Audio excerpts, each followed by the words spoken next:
Batmaysın ey.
Ana kimde gelen hadi buna.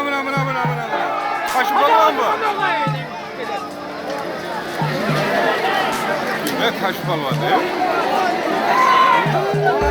Balon.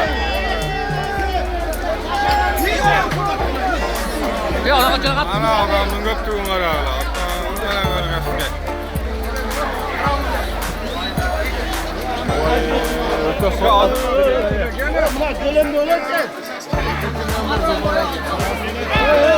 Suluk qara degan atu. Jodar mengen. Ustar azı kalkan gibi ekan taşı deyip.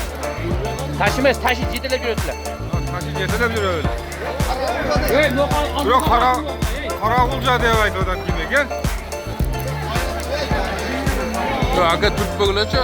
Bak tushak deb turibdi. Ata eski adamni götürdüler.